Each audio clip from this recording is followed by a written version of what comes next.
More than 800 people with one mission, promoting a healthy environment. We are the West Virginia Department of Environmental Protection.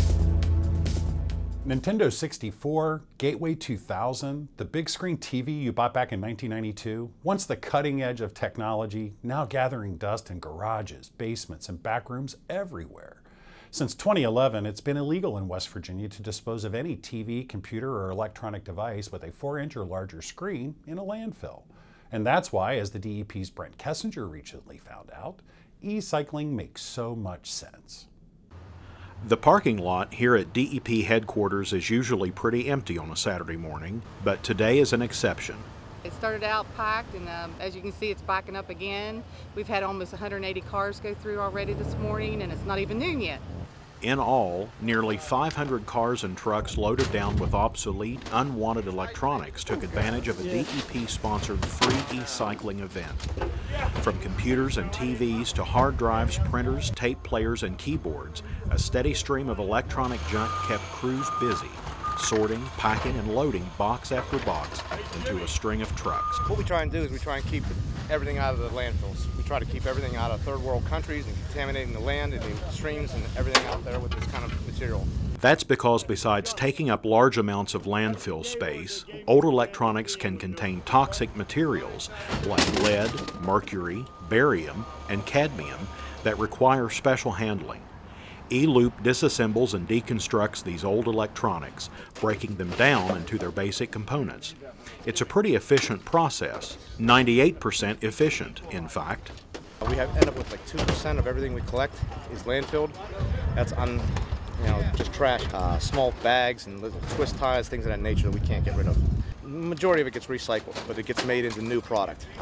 Some of the precious metals come out of it, gold and palladium, silver. Some of the stuff comes out with wire and copper. But yeah, the plastic gets broken down and broken into pellets and remanufactured. The small amount that's still in working order is salvaged and refurbished, but for most folks dropping off at this event, these electronics had long since passed the end of their useful lives. Especially computers, because they're obsolete after a couple of years.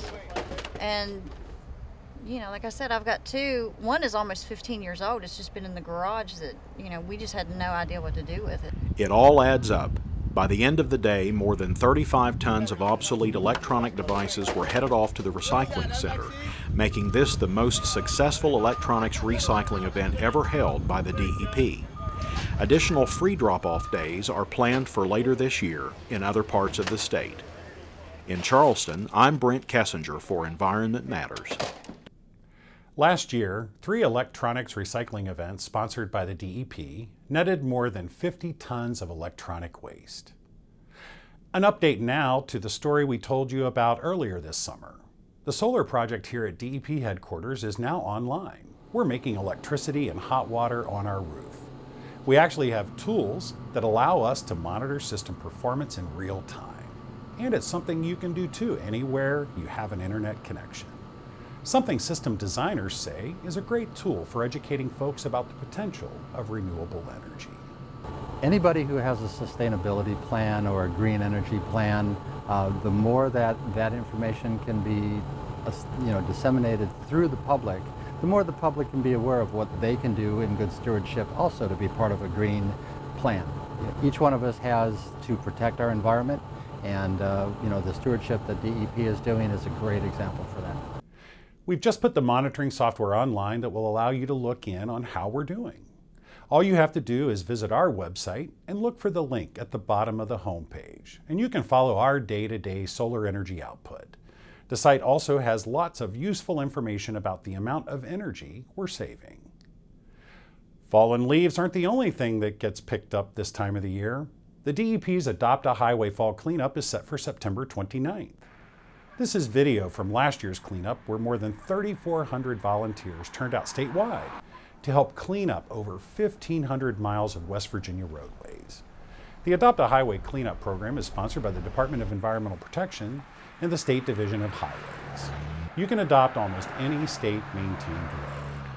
If you or your school, business, or civic group would like to take part in a future cleanup project, give us a call at the number on your screen, 1-800-322-5530.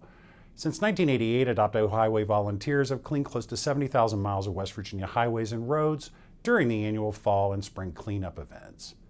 Coming up, learning environmental science while having fun too. We'll head out to the Capitol for the annual Charleston Water Fest. We're back in a moment.